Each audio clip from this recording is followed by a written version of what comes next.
So I wanted to do a tutorial on how you can use Google Forms to essentially get grades from your students. So this is going to work really well if you have multiple choice style questions. And let me just kind of show you how it works. So to start a Google form, one of the ways you can start one is from your Google Drive, and you go to New, More, and then Google Forms. Another thing you can do is type in forms.new.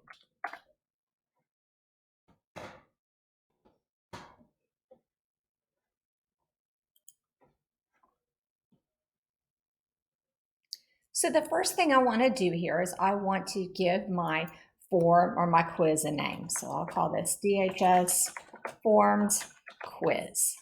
Then the next thing I could do is I can customize the theme. I can choose an image or change the color. There are many different illustrations built in here, or I can upload my own header, which I will do here.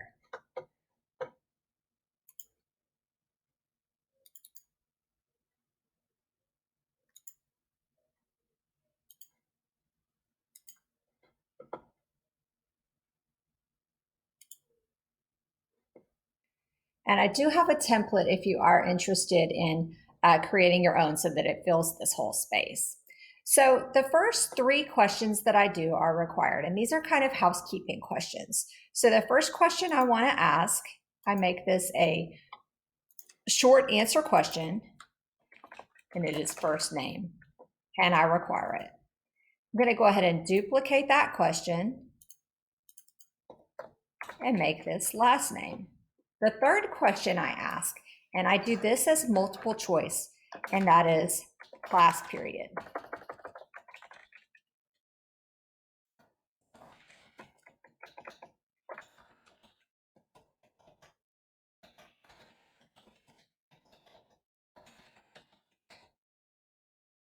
And I also require this one. The reason I always start with these three questions is that I can do one form for all of my classes. And then when I get the spreadsheet of responses, I can filter by class period and then last name. The reason I do class period as a multiple choice question is because my students can get really creative with how they write third period. It could be 3RD, third period, spelled out any number of ways. But if I make it multiple choice, I can easily filter those responses. So the next thing I'm going to do is I'm going to go into my quiz settings up here at the top through the cog or the wheel or the gear, and I click on quizzes, and I'm going to make this a quiz. So then that will give me the option, once I start adding in my questions that count for points, to be able to enter an answer key and give them points. My quiz has 8 questions technically, but I'm going to go ahead and give a little curve to this and count first name and last name as a question, and I'll give those 10 points. And I'm not going to add a correct answer. It's just automatically correct. I'm kind of building in that curve to the quiz, so to speak. So I'll go ahead and go in here and I'll add in my first question, and that is going to be copying and pasting this from a Google Doc that I already have. But the question is, if you want to add a file from your computer or USB drive, which would you use? And my answer choices are Google Drive, Link,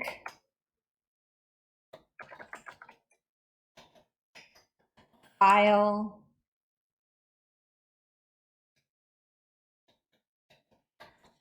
or YouTube. Now I want to get an image that will help my students with this question. So I'm going to go back over here to the classwork tab.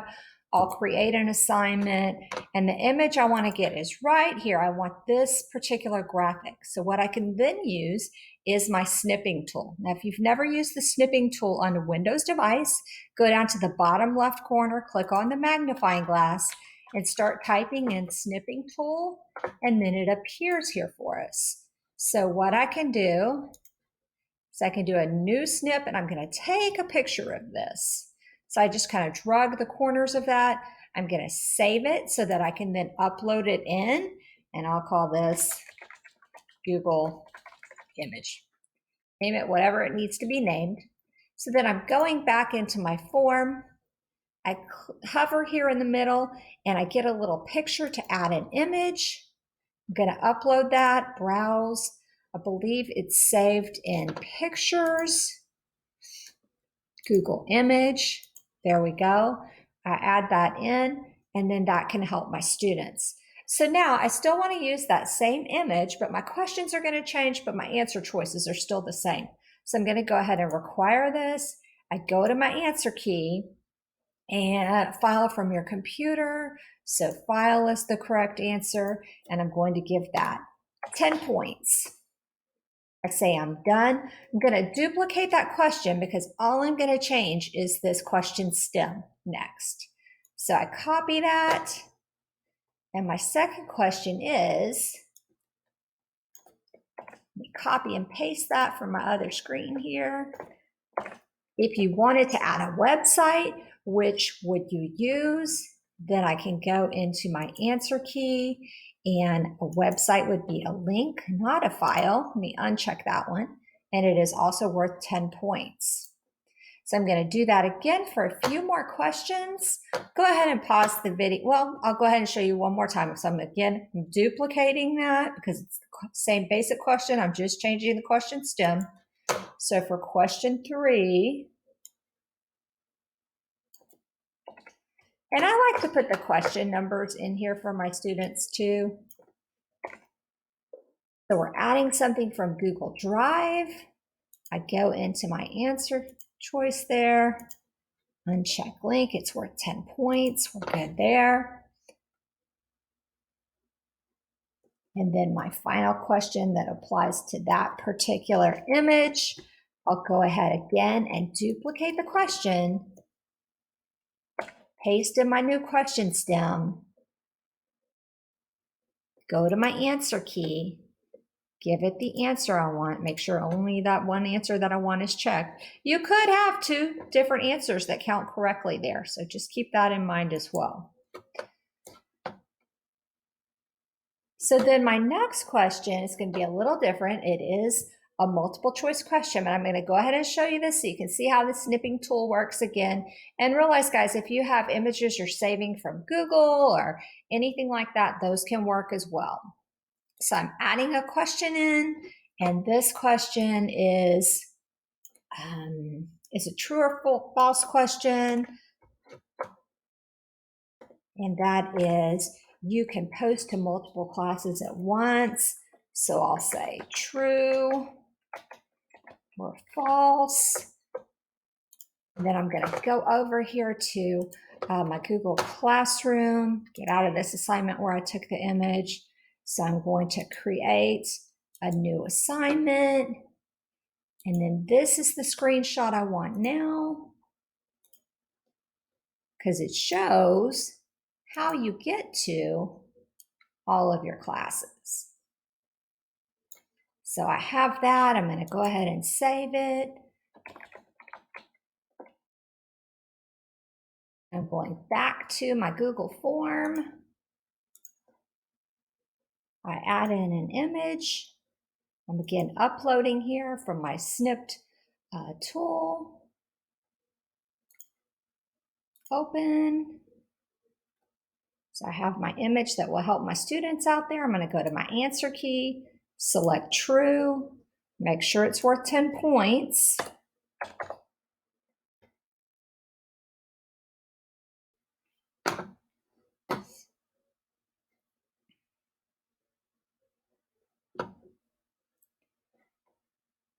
Okay, then I'm going to make that a required question. I'll add in another question, and this one will be,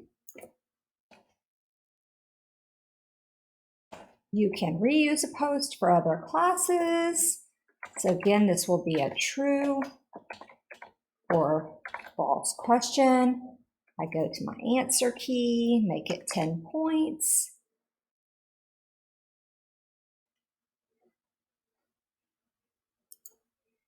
Oops. That is true. Then I'm going to add in my image. So I'm going to go back over here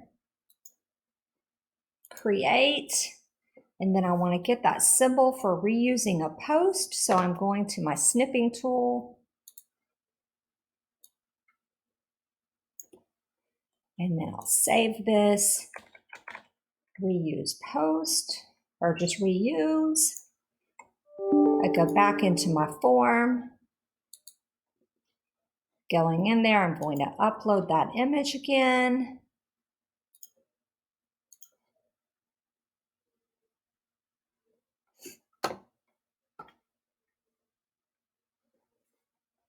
All right, and then I'm going to make that required. Make sure that it has point value on it. Yep, 10 points. And then the next question I'm going to enter here, you can do some text-based questions that are right or wrong. So I'm going to do this one. And again, very simple math here, but I'm just showing you the concept. So what is the sum of 2 and 2? So what I can do here, I'll do this short answer. Going to my answer key and making it worth 10 points. So my correct answer is 4. My students might also spell this 4. And I can add answer feedback in there. Maybe there's another correct answer, 2 plus 2. So you can do some short answer types of questions and kind of have a little bit of leeway with having some multiple answers there. So that is question 7. Click done here. 7. All right. And then I'm going to ask one more question here, and that will be, let's see.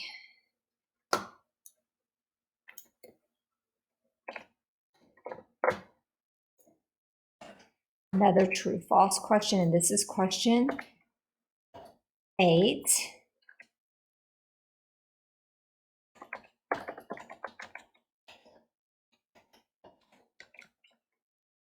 And I already have my image over here for this that I'm going to go ahead and copy. So I'll just snip that again.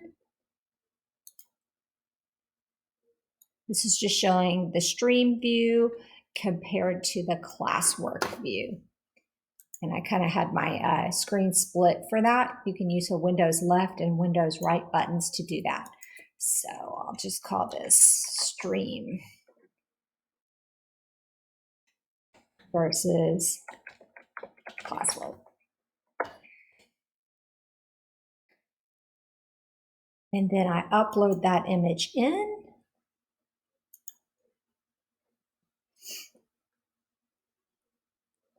Oops.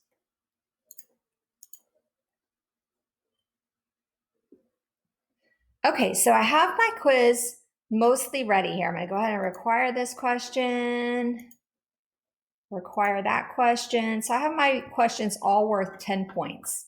Even question my first name and last name. I mostly want them to enter their name on this, and I just kind of wanted to show how you could sort of build in a curve there. But mostly I wanted to make my math easy. So now that I have my quiz ready, how do I send that to my students? Actually, I noticed one thing I've done here, and I did not give the quiz a title. So it said untitled, but then when I clicked in there, you'll notice it picked up the name from my form description. So that's great. I'm ready to go with that. So what I want to do to be able to post this into Google Classroom is I want to click. I'm actually noticing here it says total of 89 points. So I'm going to pause this for a moment and take a look at my math and make sure that I have all my questions set to the amount of points that I want them. Okay, so I saw what my problem was. I had one of my questions for some reason marked as 9 points, so I changed that to 10, and then I noticed on that last question I created, I forgot to put the point value, so I have that done there. So what we have a tendency to want to do is to go to Google Classroom and upload this in from Google Drive. So what that would look like is you would create assignment, and you have a tendency to want to add it from here and go to your Google Drive. But what I'm actually going to have you do here is get the link for it. So I'm going to go ahead and click link. And to get your Google Forms link, what you're going to do is you're going to click on send, click on the symbol for link. I always like to shorten a URL whenever given the opportunity to, and then I am going to copy it. So then what I do over here in Google Classroom to get the assignment created is I paste it in, because this is the link that your students can use to fill out the form. Whereas if I were uploading it from Google Drive, that would be making the students collaborators in creating the form. We don't want to do that. We want them to complete it, not make it. So I'll go ahead and give my assignment a title here, and we'll call this Google Classroom Quiz. So my instructions will be complete the quiz, remember to come back to this assignment and mark as done or turn in. All right, remember we can go back to the topic section and add that. I'm doing topics week of March 30th. And I can give any kind of due date I want to on here. Now, I will also make a note here. You could copy that Google Forms quiz and maybe take out some of your answers if you have students that have modifications and things like that. So you can differentiate a little bit.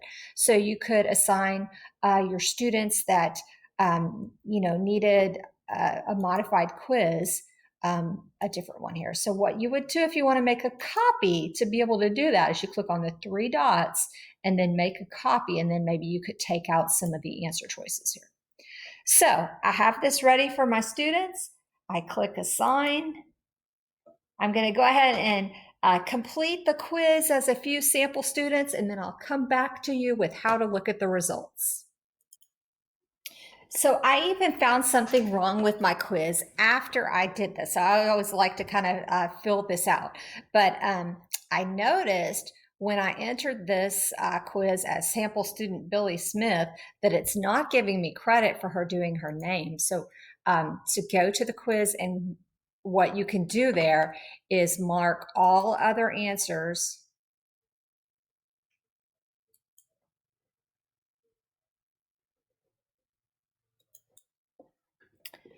So actually what I noticed on that is not a good idea. That used to work at one point in time, but what I would actually do on this one is not make it a part of the quiz. So I'm going to go ahead and change that.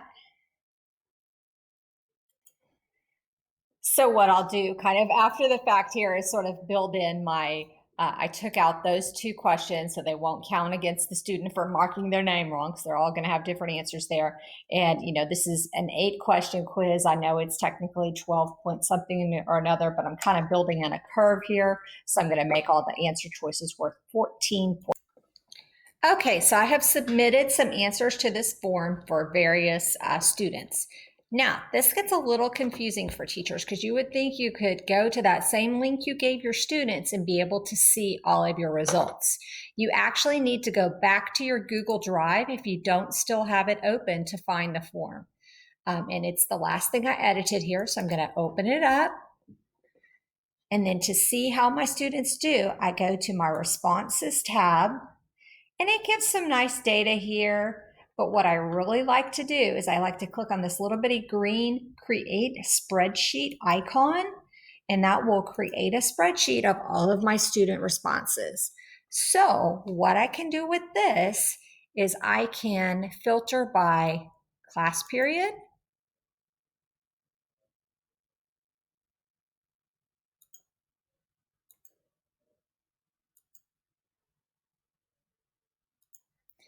and then I can filter by last name, filter by class period A to Z again. and then it will line up really well with my gradebook. So my students had a possible 112 points, and kind of have a bit of a curve built into that, but then here are their grades lined up and ready for me. It's just really good to kind of take it yourself once to make sure that all of your math is working out, and then before you send it out to your students. So that is Google Forms, a brief version of it.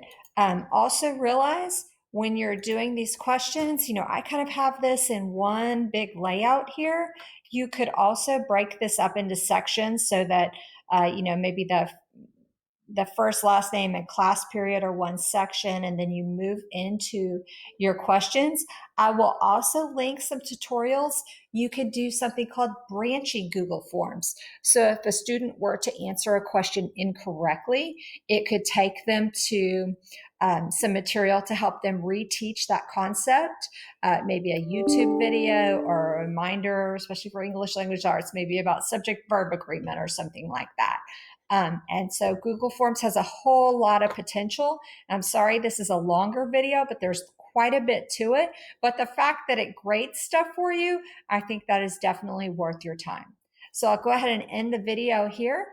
Please let me know if you have any questions.